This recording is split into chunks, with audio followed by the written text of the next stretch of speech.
mahirap gawin yon ng isang vice presidente dahil ikaw ang constitutional successor. At pag ang tao, kung kunyari, nagsalita siya, pinanindigan niya yung mga calls sa kanya na tumayo na, at hindi dumating doon ang tao, kakasuhan siya, ikukulong siya. Pakikingganin natin itong interview ni Professor Malu Tikia, itong political analyst, no? In-interview po siya sa One News patungkol po sa ano ang posibleng mangyari sa career ng mga Duterte. Okay? Maganda po ito kasi po si Malu Tikia is a proven na magaling na political analyst, and most of his analysis ay naging totoo. Okay?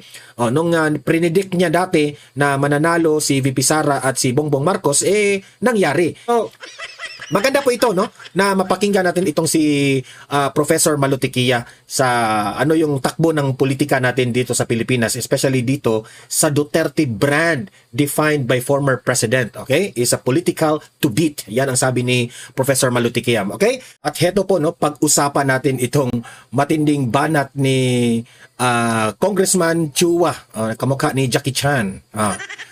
Kasi binabanatan niya itong si Vice President Inday Sara Duterte. Ang sabi niya, pinagbibintangan niya si VP Sara na dinidelay raw ni VP Sara ang impeachment trial. Si VP Sara pa ngayon ang nagdi-delay ng impeachment. Di ba? Tingnan nyo gaano ka garapal itong taong ito. Na si VP Sara, wala naman siyang ginagawa. Si VP Sara, focus siya sa kanyang mga trabaho bilang vice presidente. Pero siya, pinagbibintangan niya na dinidelay ni VP Sara. Paano yan i-delay ni VP Sara? Ha? Ganyan na ba kapangyarihan si VP Sara na pwede niyang kontrolin ang mga nangyayari sa Senado? Nakakatawa nga eh. Si VP Sara raw ang dahilan kaya raw na-delay itong impeachment trial. Sila excited na sila eh. Kasalanan ba ni VP Sara na yung mga bangag 11 na yan, hindi nila matanggap na si Senate President Alan Peter Cayetano po ang Senate President? Kasalanan ba yan ni VP Sara? Mamaya pag-usapan natin yan. So bago ang lahat, bago natin ito pag-uusapan, paki-like muna at saka paki-share para kakalat ito sa taong bayan. Sa mga hindi pa nakasubscribe dito sa Don Mar TV, subscribe na po kayo kasi libre lang po ang mag-subscribe sa YouTube. Pindutin nyo lang ang subscribe button dyan. Updated na kayo lagi sa ating mga maiinit at trending na balita. Okay? Ito, pakinggan natin itong si Professor Malu Tikia, itong mga nangyayari ngayon sa politika. Ano kaya ang magiging future ng ating politika? Ito. Panoorin po natin si Mamalu. Ang mga responses ng Vice President dito sa mga nangyaring kontrobersya, hindi siya regular na lumalabas. Hindi mo nga ma-predict kung kailan siya mag-issue ng statement. Yung prolonged silence ba, how effective is it as a strategy? Well, at least yung prolonged silence kasi is a strategy that you will adopt if you do not have control of mainstream. Kasi pwede kang i-edit, pwedeng iba ang interpretasyon, so might as well, wag na ako magpa-interview sa any given. Kaya kung makikita mo siya, na i-interview siya na may video, usually social media. Kasi hindi mo pwedeng splice dahil marami kayong nagko-cover. But she can do that anytime naman, di ba? Yeah, she can issue a but video. she is often, the interpretation is different from what she says. No, I mean, she can create and issue her own video. Parang Yes, ginagawa but niya dati. she is also not into that. Kasi ayaw niya yung too much packaging. She wants the real Sara to come out. Or are we dealing with a parang less talk, less mistake kind of strategy? Hindi naman, kasi nakita natin yung karamihang errors niya sa communication were essentially because she kept talking or she wanted to prove something, or she wanted people to stop what others are doing to her staff. Okay. Shift ako ng konti, Mamalu. Both the President and the Vice President's numbers slipped itong sa first quarter ng Pahayag Survey. Ito ba sa pangalawa na, paano ko ba i-please? Parang sinabi ni Lenny na parang there are weeks when decades happen. Parang ganun na nangyari itong mga nakarang ilang linggo. Gaano nito kalaki o may epekto ba sa paghila, pababa pa lalo, or pag-angat ng mga numero ng dalawang to? Yung dalawa, actually, pag tiningnan mo sila, may trend sila na ang behavior nila almost the same. Pero in actual terms, mas malaki lang yung isa sa numero. Pero yung trend, yung curve, halos the same. Kasi nakikita si VP Sara dahil part siya ng unit team na a person to blame for what is happening. May ganun pa rin perception? Ganun? Oo, may ganun pa rin na kahit nag-sorry na siya, ang nasa isip pa rin ng tao ikaw ang nagkagusto niyan, ikaw ang nag-endorse, ikaw ang sumama dyan. So, ako, I was expecting noong nag-decide siya to announce na tatakbo siya, klarado na sa tao. Pero nalagyan na naman ng cloud yung tungkol sa impeachment na kailangan niyan sagutin. So, makikita mo, may direct effect rin yung demolition na ginagawa sa kanya. Hindi siya siguro bumababa na ganun kababa across time, pero nagkakwan siya, bumababa siya yung law of averages na tinatawag na sabi nga nung dating speaker o pagdating ng eleksyon, pag tapos na tayong kakademolish niyan, baka 10% lang yan, mas okay pa ako. May ganong reasoning, pero hindi ko nakikita siya as a trend. Pag sinabi mong trend, 3 polling periods na consistent ang behavior, you will call it as a trend, then maa-alarm ka.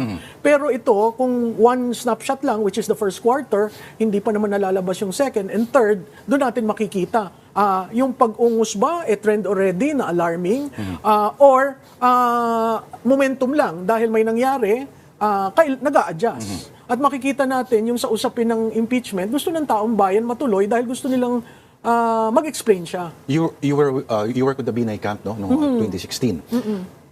Marami kasing ang concern ay posible na, of course, nasa 50s pa rin ang VP pagdating sa mga numero, pero alarming daw yung hindi paggalaw at parang static na nandun na lang siya. No? Posible ba na mag-alabinay si VP Sara pagdating sa ano? Kasi Hindi yan. consistent, pagdating sa finish, malapit na, boom. Tsaka nag-nosedive. Hindi yan. Yung kay VP Sara, pag tiningnan mo, naka-recover actually siya ng third quarter of 2025. Pero hindi ganun 64. Naka-recover siya by, I think, more than the margin of error.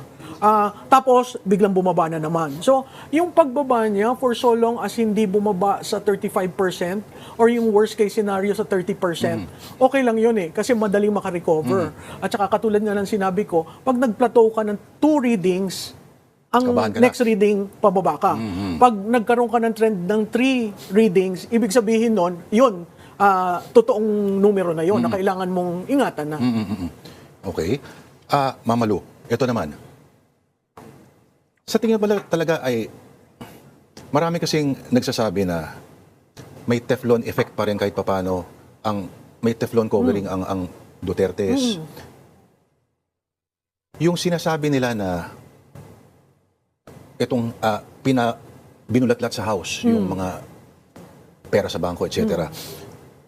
Sa tingin mo ba nang-epekto kaya yun? Wala. Hindi. O masusukat yan Hindi sa, maniniwala ang sa tao. second pa Sa kaya? second, pero pag titingnan mo yung ibang survey firms na naglabas, consistent ang Mindanao na nasa 90%. Oo. So makikita Parang mo, expected na yun, Mama Lu? expected na. At saka Mindanao. ang Western Visayas, ang Central Visayas, Cebu, Bohol, that area, consistent siya. So meaning, pag tinitingnan mo siya geographically, hindi na erode ang base niya doon. Ang striking sa akin, based dun sa survey ng Pulse, is NCR. NCR. Biglang mas maraming in favor sa kanya. Dati, negative yan, at most, nagpapantay lang. Pero, depende siguro dun sa tinetest na kalaban, kaya ganun ang behavior. Nagulat ako na, I don't know if it's Pulse or SWS now, I forget.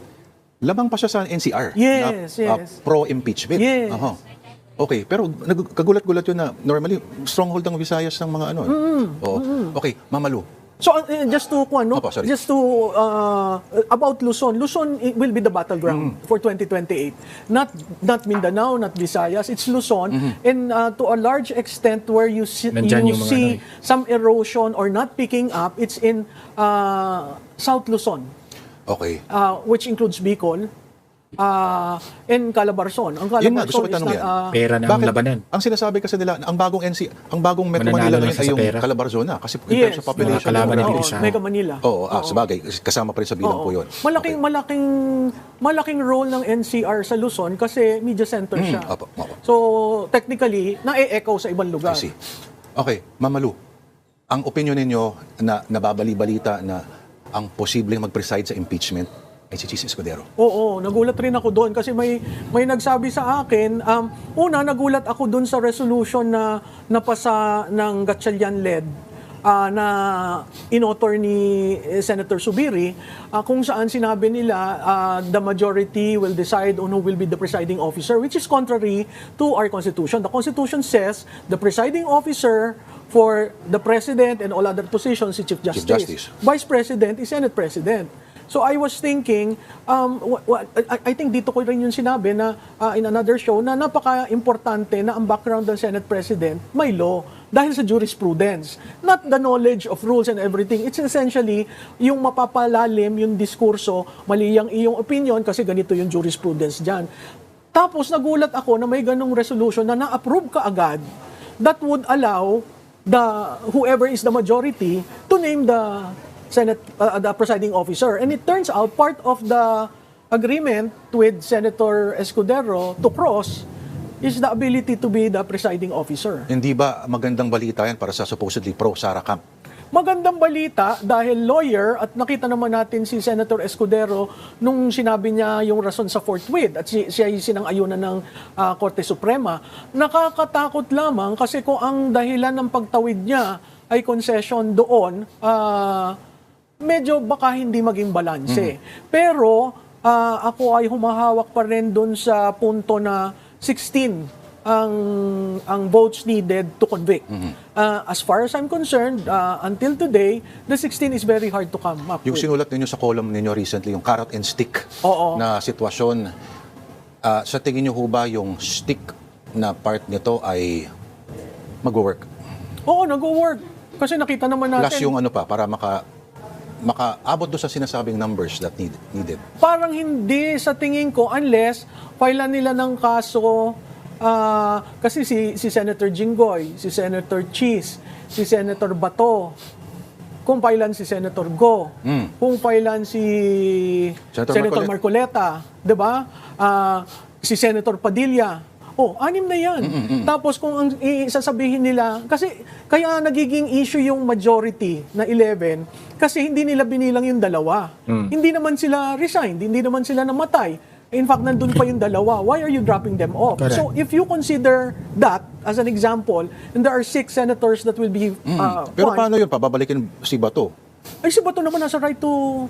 So, Kasi may mandate ka mo. Pero may mandate. paano magbo-vote yun? Via Ouija board? Hindi, sa tingin ko, dahil hindi pumasa yan, dadating siya sa session hall at magboboto siya. Yan ang interesting. Yun ang interesting. Kaya ang body ngayon of interest sa media is really the Senate.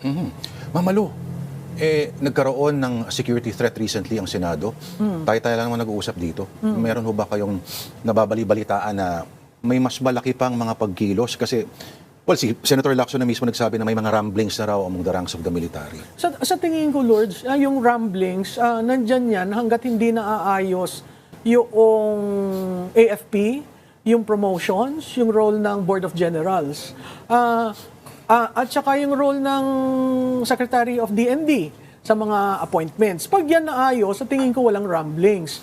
Pangalawa, may ramblings kasi merong mga bagay-bagay na ayaw ipresenta sa publiko eh. Katulad na lang yung Brave 18, tapos itong Brave 14 at yung Brave 7.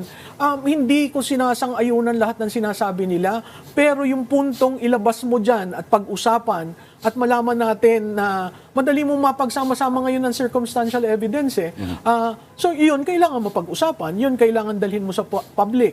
Ang daming hanging questions from the small committee to the certain individuals na nakalimutan na, to certain members of the House na hindi na minimension at nakafocus lamang sa Senado. So kung nakafocus yan sa Senado, related yan sa impeachment, di ba? Yun yung mga bagay-bagay na titingnan mo. Ngayon, related sa majority kasi may dalawang pinuno ng Senado ang hindi nagkakaintindi. Pero sa balita mo ba, Ma'am Malu, sa sino mang may mga plano na nagawin sa EDSA, halimbawa, may marathon daw bukas, balita na, malaking marathon. Dapat ba sila mag-reschedule? Hindi. Kasi alam mo yung date bukas, napakahalaga yan sa kasaysayan natin, 128 years of independence. So maraming usap-usapan, ano ba ang independence sa'yo? Ikaw, Juan de la Cruz, ano ba ang independent from what? Independence from home. 'Di ba? So yung mga bagay-bagay na 'yon napapag-usapan at pag napapag-usapan, invariably dumadating yung ekonomiya, yung sitwasyon ni Juan de la Cruz na ang dati niyang sweldo na 17,000, ito na lamang ang nabibili. So bumabalik sa issues ng bulsa at issues ng tiyan. Pag yun nasama mo sa ganitong administrasyon na hindi mo maintindihan kung saan pupunta, napakahirap para mo matulungan si Juan de la Cruz. Nagkaroon pa tayo ng earthquake. Sinarhan na naman si Strait of Hormuz. So palala ng palala yung sitwasyon natin. Ano ang pinaka-angkla o safety net ni Juan de la Cruz para mag-survive hanggang 2028? Yun yung pinag-uusapan madalas. Hindi ko alam kung nahiwagaan ako o nagbibigay ka ng rational for For hindi. a potential Hindi rumbling. ako. Hindi, marami ng rumblings. Yung nga parati kong question, tama ba yung basa nyo? Yung National Situationer? Kasi baka mamaya, nakikita nyo lang yung isang parte, hindi nyo nakikita yung kabila. Pero, Lourdes, ang ating micro, small, and medium scale industries, almost 97% yan. Lang yung dambuhala. Doon nararamdaman na may mga nagsasara, may mga nagbabawas ng empleyado. Makita mo yung datos natin sa underemployment. Kailangan ni Juan de la Cruz ng average of 3 jobs in order to meet the 17,000 minimum. Napakahirap nun. So, kung hindi klarado sa gobyerno ang pagtulong, ang malaking kwenta dyan, saan mo kukunin yung budget? Correct. Kasi nga nakorap, 'di ba? Pag nakorap mo, saan ka kukuha ng budget? Uutang ka. Pag umutang ka pa, ang bawat pamilyang Pilipino 694,000 ang utang Yan na. ang ano Mamalo, may mga nagtataka ginawa ni siguro. BBM. Utang ng utang. Hindi ko alam kung ultimately itong nangyayari labas sa Senado ay baka hindi nila nakokonekta sa in the end may kinalaman pa rin to sa usapin ng impeachment ng Vice President. Meron bang point na may narinig ka na posibleng mag-advise kay VP Sara na lalo na nung may impasse, medyo natenga na yung trabaho nila na Sara Duterte become the bigger person at magsalita at siya na mismo ang makiusap sa lahat na mga parehong partido na isang tabi muna natin ang partisan politics at may ganun ho ba? Alam mo, O malinaw Lourdes, yung kanyang divisions? kasi nagkalinyahan na sa lupa mahirap yung nangyari na pinadala si Presidente Duterte sa dahig. Yun yung talagang conditional breaking sa anong negotiation, no? At on my way here, binibilang ko yung nagtatawag na tumindig ka na, magsalita ka na. Mahirap gawin yon ng isang vice presidente dahil ikaw ang constitutional successor. At pag ang tao, kung kunyari, nagsalita siya, pinanindigan niya yung mga calls sa kanya na tumayo na, at hindi dumating doon ang tao, kakasuhan siya, ikukulong siya. Imaginin mo yung may impeachment ka, kinulong ka pa, vice presidente ka, napakahirap nung sitwasyon. Hindi ko sinasabing mali yung pagtawag kasi right yun ng bawat Pilipino. Pero tatandaan nyo, si vice presidente constitutional successor. So she will benefit from that. At mahirap naman yung taong magbe-benefit doon ang magli-lead. Wala sa kasaysayan natin na nangyari yon. May mga kumilos tapos ibinigay sa kanila. Kung titingnan natin si Gloria. Presidente Aquino, di ba may mga kumilos tapos siya ang pinag-oath. Kay Presidente Gloria. Arroyo, nag-withdraw ng support ang Secretary of National Defense, si Orly Mercado, at saka si General, sa General Angie Reyes. Mahirap yung sitwasyon na yun. So, ano yung call mo? Nagko-call ka para magkaroon ng leader? Parang hindi dapat siguro tayo tingnan na leader-centric. Pero kung constitutional succession lamang ang gagawin, nandun siya. Ang Pero dating para kasi, siyang mag-lead. parang magbukang desperado si BP Sara if ganun eh. Ako, ang panawagan lang siguro na baka pwedeng pakiusapan na yung mga senador na huwag mo na mag-away-away. Pero ayaw niya nga makialam doon dahil sa kanya yun di ba? Dahil sa impeachment trial. Kaya nga, So bakit ka makikialam doon? Dapat na kaya nga sabi niya hindi ko yan, wala akong salita diyan sa awayan nila. Kasi ang isa pa natin kailangan tingnan, wala namang political party si VP Sara. Nung nanalo, unit team lang siya at saka hukbong na regional party. So kung nagkaroon ng... Kawawa yung mga sumali doon. Di ba? Ngayon, 3 na lang yata ang natira doon. Hindi naman siya partido ang PDP. So may mga nuances na kailangan maingat tayo. No? Mahirap if si BP Sara ang manawagan ng people power. Kasi po, magmukhang desperada po si BP Sara dyan. Kasi kung magsa-successful yung people power, si VP Sara you will benefit the result. Yan ang sabi ni Mama Lutikia. Okay, so si Jackie Chan. Itong si Congressman Chua. Okay? Bakit nasabi ni Congressman Chua na si VP Sara raw ay sinadya raw na i-delay itong impeachment trial? Kapangyarihan si... Ganyan siguro ka-powerful si VP Sara na kontrolado niya na ang lahat. Sila ngayon, alam ko naman, nagpapanik na sila ngayon, itong mga congressman. Kasi isa lang yan, wala na tayong paligoy-ligoy pa ha. Wag na tayong magbulahan. Natatakot sila na maging presidente si VP Sara. Kasi alam nila na kapag maging presidente si VP Sara, goodbye mga flood control kawatan. Oh, totoo yan. Anong sabi ni VP Sara? Sa mga kalaban ko sa politika, I will not do revenge. Okay? I will not do revenge.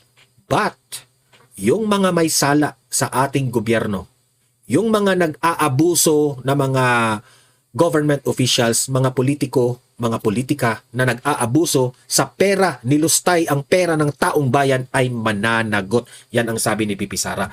Heto po, panoorin natin si Jackie Chan ha. Itong si Chua. Play natin. Alam po natin yung nangyayaring sigalot ngayon sa Senado. Sa tingin niyo ba, may chance ba na gamitin ito ng pangalawang Pangulo o ng kanyang kampo para i-delay yung trial na mangyari sa July? Tingin ko po, right from the very beginning, yun naman talaga yung kanilang strategy. Dahil kung titingnan po ninyo yung pagkakasunod, Strategy raw ni VP Sara na i-delay ang impeachment trial. Actually, si VP Sara hindi naman siya ang nagdi-delay ng impeachment trial. Sa tingin ko, ang nagdi-delay ng impeachment trial, itong mga Bangag 11. Kasi hindi matanggap na mga Bangag 11 na nanalo itong si Senate President Cayetano. Wala silang numbers eh. Na kasi sila hindi nila mapapaniwalaan yung nangyari na napalitan si Soto. Napalitan si Soto kasi biglang sumipot si Senator Bato. Doon sila nagulantang Pagkasipot doon ni Senator Bato, sabi nila, wala na. Lugi na talaga tayo dito. Anong nangyari? Natanggal si Tuta Soto. Nung natanggal si Tuta Soto, natanggal rin si Ping Lacson sa Blue Ribbon Committee. Di ba? Nung natanggal sila lahat, hindi na nila hawak ang flood control investigation sa Blue Ribbon. Hindi na nila hawak. So, biglang nagpanik ang lahat. Biglang nagpanik ang Malacanang. Anong ginawa nila? Wala na. Yung Cayetano Black, tinodo na nila. Kinasuhan nila si Jinggoy, nakakulong ngayon. Si Senator Bato, huhulihin na nila kasi tinutulungan nila ang ICC. Na ang dating sabi ni BBM na walang karapatan ang ICC na manghuli dito sa Pilipinas in any shape or form. Pero anong nangyari? Ang kanyang sinabi ay kinain niya rin. So, ayan, si Bato. Si Joel Villanueva at itong si Chis Escudero, dati na itong maingay sa flood control. Tinutugis. Tinatakot ngayon. Ito, anong nangyari kay Chis? Bumaliktad. Si Joel ngayon, usap-usapan na may tendencing bumaliktad rin. Kasi sometimes itong mga politicians, pipili sila sa kanilang prinsipyo o makulong ka. Dalawa lang yan. So, apat na. Tapos si Marcoleta. Plano pa nilang kasuhan si Marcoleta. Di ba? Kung ano-anong mga binibintang nila kay Senator Marcoleta sa kanyang asawa. Tapos, ang pinaka-latest, si Robin Padilla tumutulong rin ko ba to? Kasuhan rin nila. Itong si SP Cayetano. Plano rin kasuhan nila. Okay? 7. Ilan na lang ang matitira sa Cayetano Black. So kapag mangyari raw yan, hindi na raw requirement ang 16 na senador na ma-impeach si VP Sara. So yan ang layo nila. Double time sila ngayon. Tapos ngayon, pag pinagbibintangan, si VP Sara ang strategy nila yan na i-delay ang impeachment. Gago, bobo. Kontrolado ba ni VP Sara ang mga pangyayari dyan sa Senado? sunod-sunod ng pagkakataon, nung araw po na kami po ay nagbubutuhan sa plenaryo para po sa dito po sa impeachment, yun din yung araw kung saan nagkagulo po yung leadership ng Ang tanong ko sa iyo, Joel, kasalanan ba yan ni BP Sara? Si BP Sara ba yung nandoon sa Senado para ng gulo? Bakit mo pinagbibintangan ngayon si BP Sara? Anong koneksyon? Basta lang makabanat ka? Hindi yan maganda, Joel. Yes, Chua, hindi yan maganda. Anong koneksyon sa pinagsasabi mo na si BP Sara ang nag-delay dahil dyan sa gulo sa Senado? Walang koneksyon. Kahit anong iisipin kong bali-baliktarin ko, kahit ipilit ko pang sabihin na si BP Sara ang nagpa-delay, hindi ko talaga masagap sa isipan ko. Hindi ko talaga maipasok yung narrative na yan na si BP Sara ang nag-delay sa impeachment trial. Anong sabi ni BP Sara, Joel? Sinabi na nga niya, bloodbath, ready na kami. Naghihintay na lang siya kung ano ang desisyon ng Senado. Di ba? Tapos ngayon, pinagbibintangan mo si BP Sara? Gago ka ba? Saan ang utak mo ngayon? Senado. So yung araw naman po na itatransmit po yung articles of impeachment sa Senado, yun din yung araw kung saan nagkaroon ng barilan din sa Senado. So marami po ang nagsasabi na baka may connection din ito. Baka talagang gusto nila malihis yung totoong issue po. Yung barilan sa Senado, si BP Sara pa ang pinagbibintangan nila na si BP Sara ang nag-delay sa impeachment trial. Matakin nyo, hindi nga nila na-predict, akala nga nila noon na itong Cayetano Black haharangin itong impeachment trial. Kaya raw nagpalit ng liderato, nagkamali sila doon. Di ba? Ano ginawa ng Cayetano Black? Tinuloy ang impeachment. Napahiya sila doon. Tapos, sasabihin mo ngayon na si BP Sara ang magdi-delay sa impeachment? Alam mo na walang kinalaman si BP Sara dyan. Ang ginagawa mo lang ngayon, Joel Chua, paninira kay BP Sara. Which is, hindi na kayo pinapaniwalaan ng taong bayan. Yan ang hirap sa iyo. Kaya hindi kayo mananalo sa mga ganyan ninyong mga taktiko at mga script ninyo eh. Kaya galit ang taong bayan sa inyo sa mga paninira nyo kay BP Sara eh. Dito, sa totoong dito po sa Ang sarap kurutin itong si, ni Joel Chua. Nakakagalit talaga. Ang sarap mong kurutin yung mukha mo. Kurutin ko yung mukha mo eh. Pero bad yan, Don Mar. Bad yan. Pero sige na lang. Ipagpatawad na lang natin, no? Naratibo nila yan eh. Halik sila sa mga amo nila eh. Tuta ito lahat eh. impeachment.